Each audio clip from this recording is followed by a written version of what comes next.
morning, good afternoon, good evening. One of the problems with a dictatorship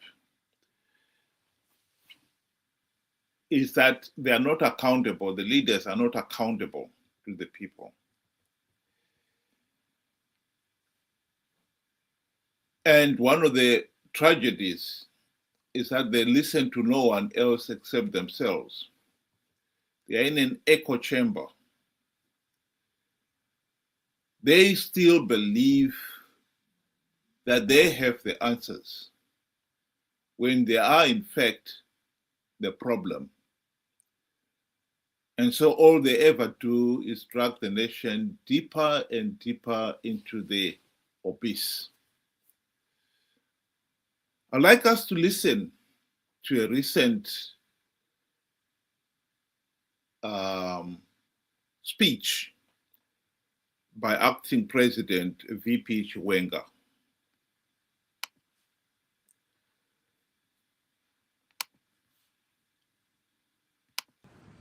What legacy are we creating? One of sacrifice, patriotic service, and national purpose, or one of plunder? Ladies and gentlemen, the liberation struggle was not waged so that a few could prosper while many remain in abject poverty. It was fought so that every Zimbabwean could walk in dignity and economically empowered. Our duty is not to merely honor their memory. It is to implement their vision through ethical leadership, clean governance, unity of purpose, and economic transformation. Therefore, his enduring aspiration was to see that same stability, prosperity, and national cohesion firmly established in his own country, not as an abstract ideal, but as a lived reality for every citizen.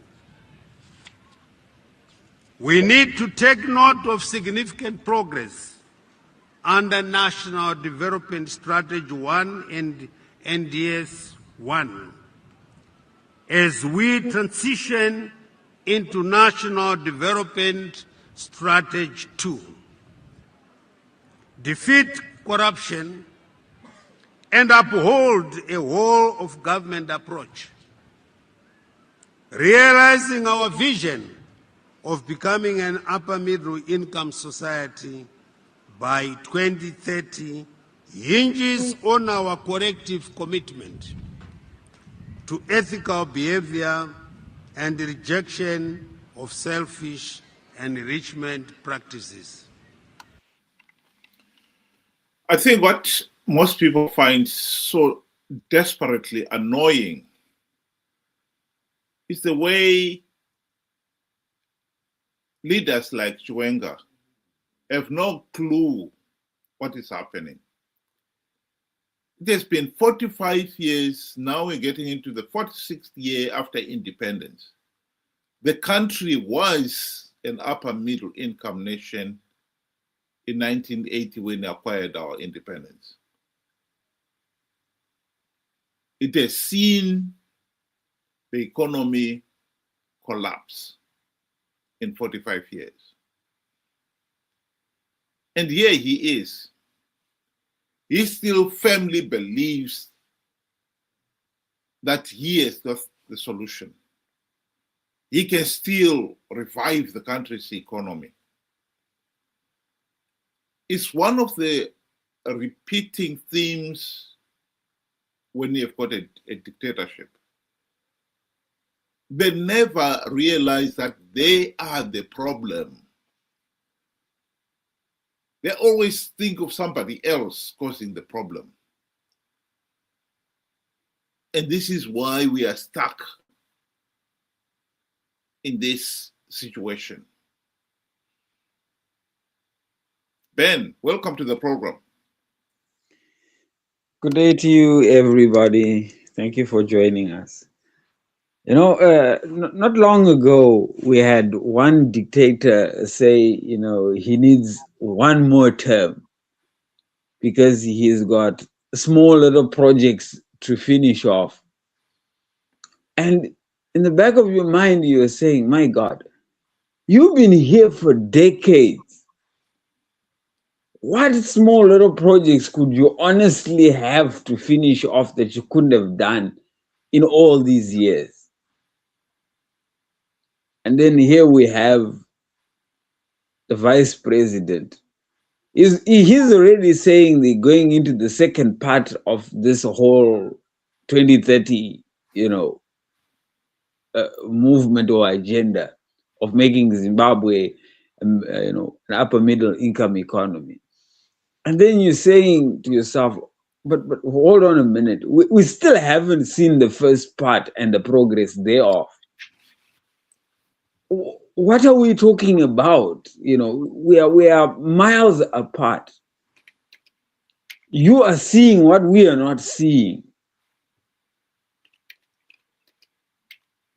We still have the same conditions that we have had in previous years, where our hospitals lack medicines, our children are landing under trees, our rural folk still live in mud huts. The roads are not only worse than what they were, they're extremely dangerous. And the list goes on and on and on. So where is this development that you are talking about of the first phase before we even start talking about going into the second phase? Yeah. It shows there is a very, very big difference between those that are living in reality, which are the poor, us ordinary Zimbabweans, and those on the high table who are living in a cocoon and a delusional mind where they think a trababalist is progress. Opening a public toilet is progress. Drilling boreholes is progress. Giving, for EDs, cars and so forth, and money is progress. That is not progress. So we are so far apart. It's hard for us, the ordinary people, the ordinary citizens that are living the day-to-day struggles, and these that are pampered and comforted to an extent where they don't see the pains of finding a square meal. That is the problem with dictators for me. They have it in their mind that they are doing so much great things because of the small little things that they are doing, things that they're supposed to have been doing anyway. I think it's important that we should clarify where ZANU-PF has gone wrong.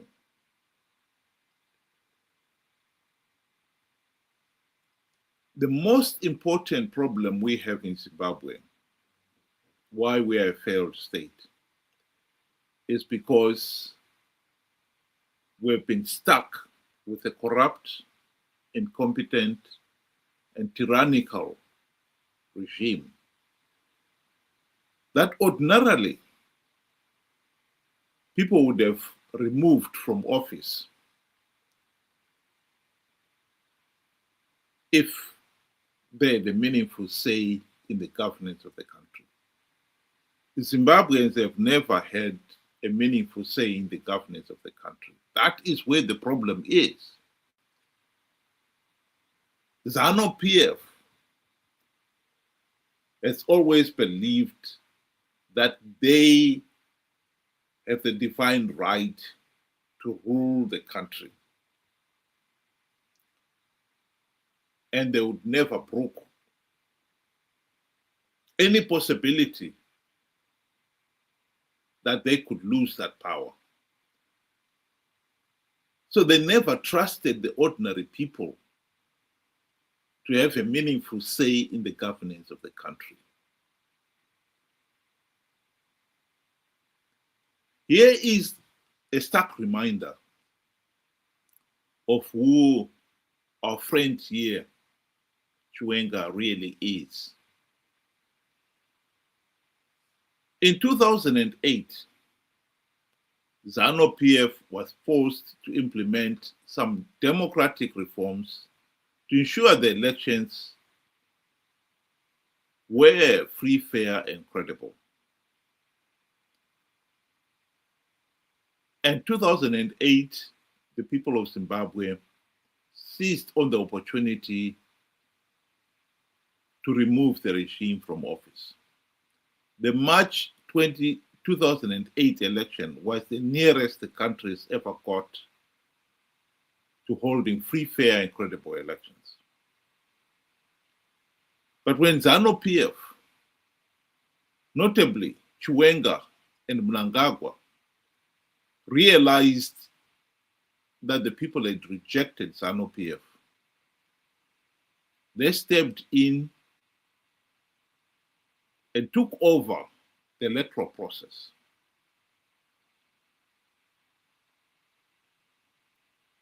They recounted 5 million votes, and it took them 6 weeks to do so. And in that period, they whittled down the opposition's parliamentary lead to a few handful seats. But most notably, they whittled down Tsvangirai's presidential votes from the 73%,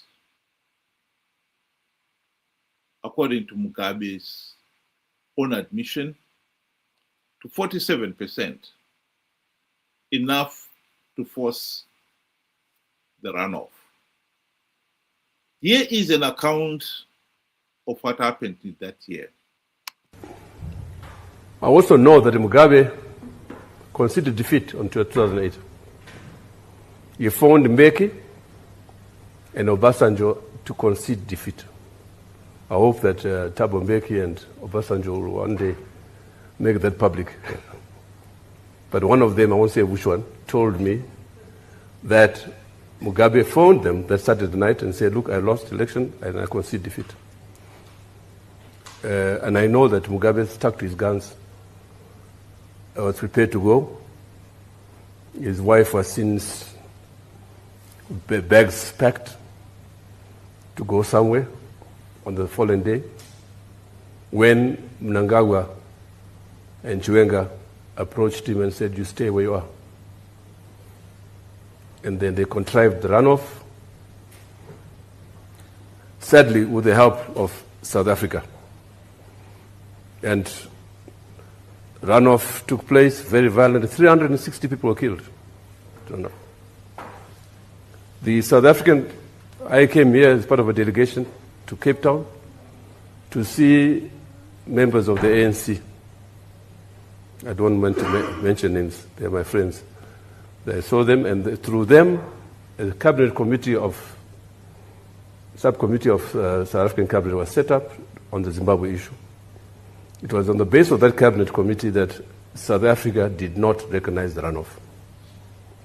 And indeed, it was the basis of that committee that Thabo sent the generals to South Africa, to Zimbabwe. I met them, and I was one of the few to have read the report, because I was flying to Joburg in the company of General Romano, who was a friend. He passed away, no? That's why, yeah. And I also took people who had lost their hands in the violence to the South African embassy in Harare. And Romano broke down in tears. How can a liberation movement treat its people like that? He was a broken man. So there's no doubt at all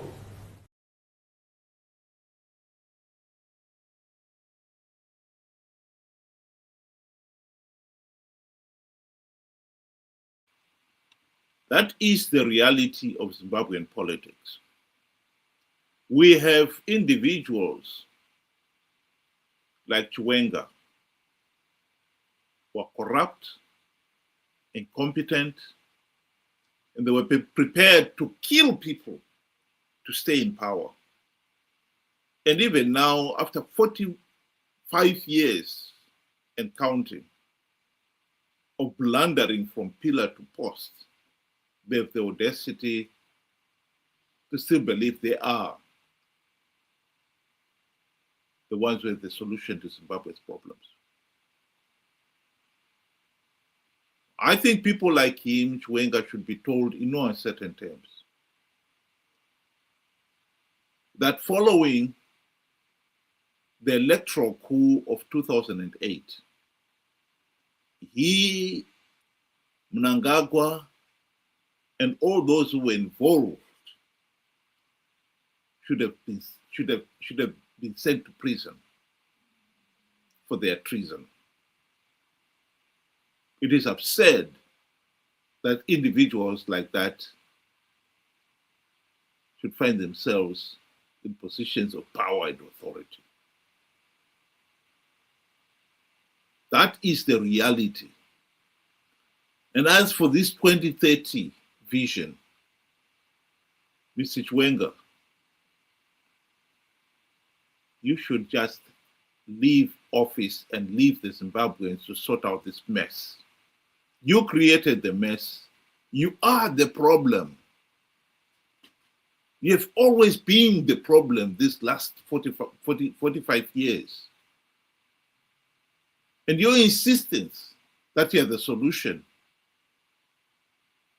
is compounding the problem. Ben, do you want to give your closing remarks? I would say it's sad when you come across Zimbabwean citizens out there who actually believe that the likes of Vice President Chiwenga is the solution to our problem. Because, I mean, let's be honest, there are people that want him in power, that see him as somebody that, will whip people into a straight line and help stop corruption. And they've gone to paint him a saint, basically. And they have wiped his slate clean. That cannot happen. A leopard just doesn't change his spots. These guys have been on the political front for a very long time, and they have been brutal to us. It would be incredibly naive to think that all of a sudden, they have been touched by the spirit and that have turned a new leaf. It's incredibly naive that we would think like this.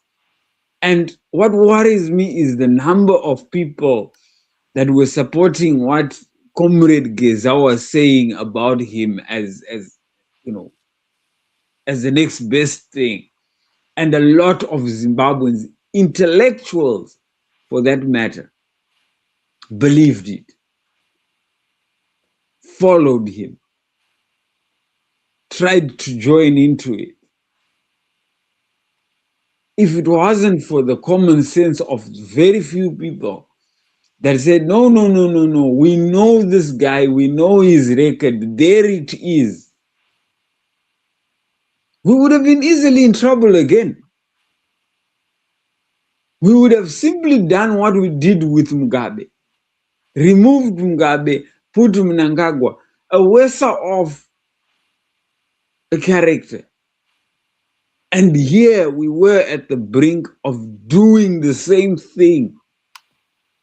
So we got a problem as Zimbabweans. And I've always said this, we shouldn't, be always pointing a finger to say, ZANU-PF did this, ZANU-PF. Sometimes we have invited trouble into our backyard by simply not thinking through, by simply ignoring facts. And that is the biggest problem with Zimbabweans. They twist, they rewrite facts. Historical facts are there for a reason. That is how we can also get the help to judge a character.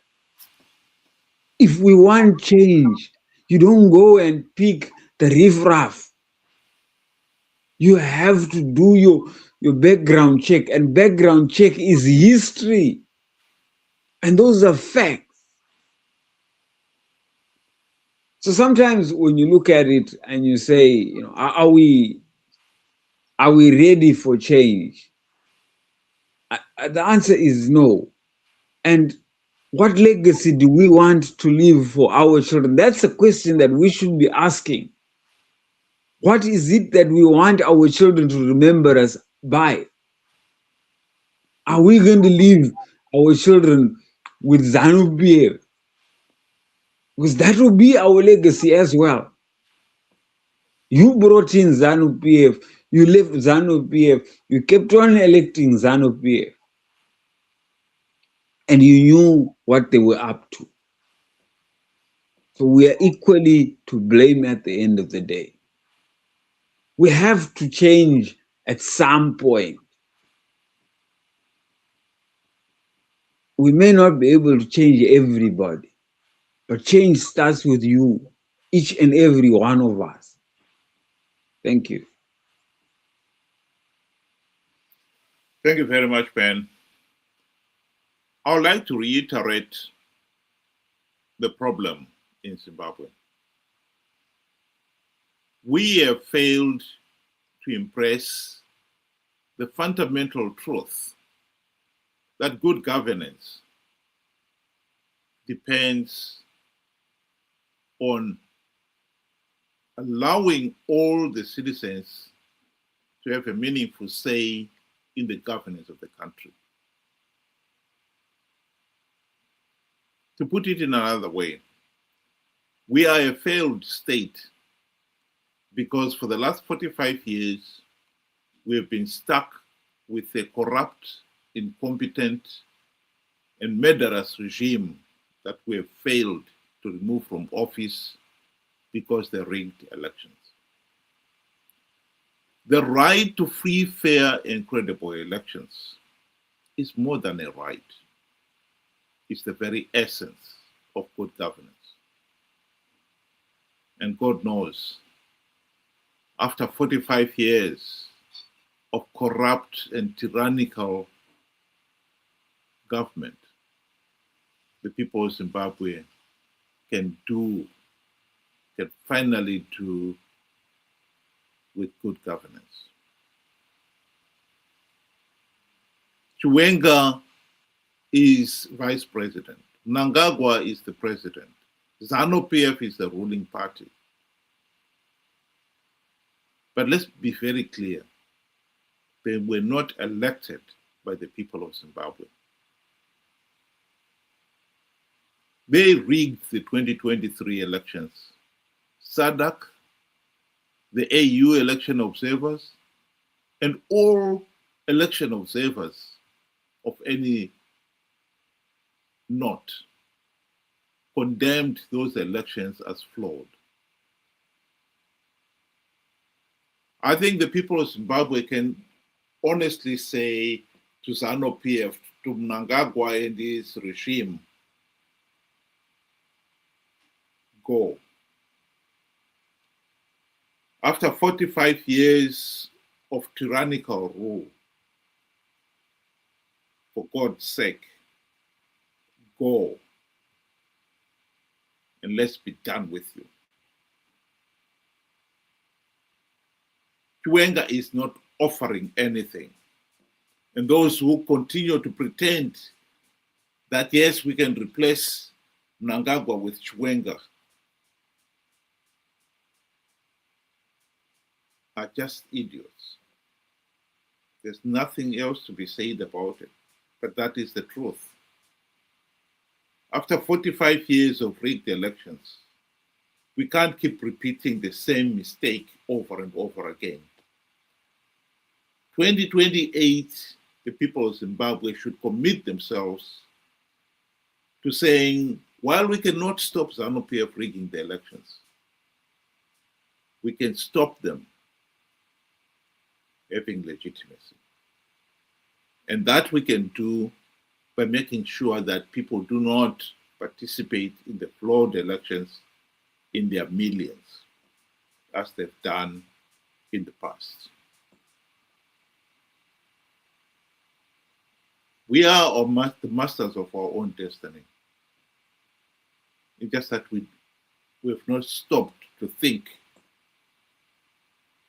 what needs to be done, much less go ahead and do it. Think about it. Thank you very much. Have a good evening.